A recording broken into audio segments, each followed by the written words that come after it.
બધાને મારા જય શ્રી કૃષ્ણ. અપના દેશ વિદેશની વાહ વાહ થાયને આપણા દેશને પેટ ભરીને વગોવાય છે. ઉદ્યમી આખલાની તાકાતને વખાણે અને ગાયના દૂધને ભૂલી જવાય છે. મને કોઈની વખાણવા લાયક વાતને ઉલ્લેખવા સામે વાંધો નથી, પરંતુ એમની લીટી મોટી કરવા આપણી લીટીને ભૂસવાનો જે પ્રયત્ન થાય છે ને, એનું દુઃખ છે. આપણો દેશ, અરે જેનું સ્મરણ થતાં છાતી ચોડી થઈ જાય ને, એવો ભવ્ય ભૂતકાળ ધરાવે છે. આપણે આપણી જાતને બુદ્ધિશાળી માનીએ છીએ,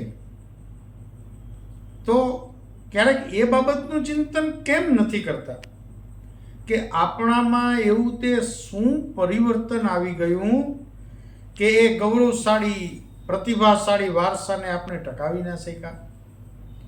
બીજાના વખાણ કરીને આપણને નીચા દેખાડતા પહેલા એમ કેમ વિચાર નથી કરતા કે હું અહીં જન્મ્યો છું, તો મેં મારી કાબેલિયત પ્રમાણે આ દેશનું ગૌરવ વધારવા શું કર્યું? અનેક કારણો રજૂ થઈ જશે આ સવાલ સામે, પરંતુ મારો એક ખૂબ જ સાદો પ્રશ્ન છે કે વિદેશની ફ્લાઇટ પકડતા પહેલા ઇન્ડિયાના એરોડ્રામના વોશરૂમમાં ગંદી પિચકારી લાગે છે ત્યારે સ્વચ્છતા યાદ નથી આવતી, અને એ જ મુરબ્બી જ્યારે વિદેશની ધરતી પર કચરો નાખતા પહેલા એને મેનર યાદ આવી જાય છે. આમાં મારો દેશ શું કરી શકે? બીજો એક નમ્રતાભર્યો સવાલ છે, નિખાલસતાથી જવાબ આપજો, અને જવાબ ના આપો તો મનોમન સ્વીકારજો.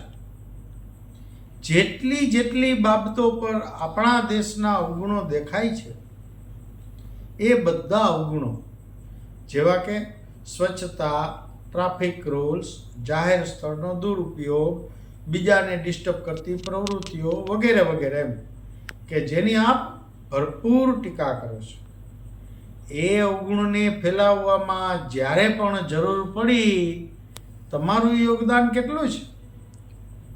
વિદેશમાં તમે જ ચોખ્ખાઈ રાખો છો, અને આપણા દેશમાં તમે જ ગમે ત્યાં કચરો ફેંકીને પાછા ગંદકીને ગાળો આપો છો,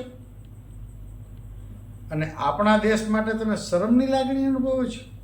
અરે જાઓ, તમે શું શરમ અનુભવશો?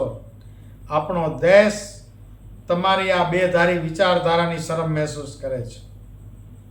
એક વાત યાદ રાખજો, સંસ્કાર જ ગુનાને રોકી શકે છે, સરકાર નહીં. મારી તો વિનંતી છે કે સારું શીખીને સારું જોઈને આવ્યા છો તો અહીં એપ્લાય કરવાની ઝુંબેશ કરો ને. આપણામાં દેખાતી ખામીઓને ખૂબીઓમાં બદલવાની યોજના બનાવો ને. અરે તમે તો આજના જમાનામાં બીજા કરતાં કંઈક વધારે બુદ્ધિશાળી છો, એટલે તો વિદેશ સુધી પહોંચ્યા છો. તો તમારી કાબેલિયતનો માતૃભૂમિને પણ કંઈક ફાયદો તો કરાવો. દેશની બુરાઈ કરવામાં જેટલી શક્તિ, જેટલો સમય વ્યતીત કરો છો ને, એટલો સમયને એટલી શક્તિ બુરાઈ દૂર કરવાની તમે શીખેલી કાબેલિયતને એપ્લાય કરવામાં કરો. નાની ચિનગારી પણ ક્યારેક મશાલ બની અને દેશને રોશન કરશે, અને તમને પણ કંઈક સારું કર્યાનો આત્મસંતોષ અંદરથી થશે. તમારા ચહેરા પર એ આત્મસંતોષ ઝલકશે. જય ભારત. બોલો રાધે રાધે. વાત નિત પ્રકાશની.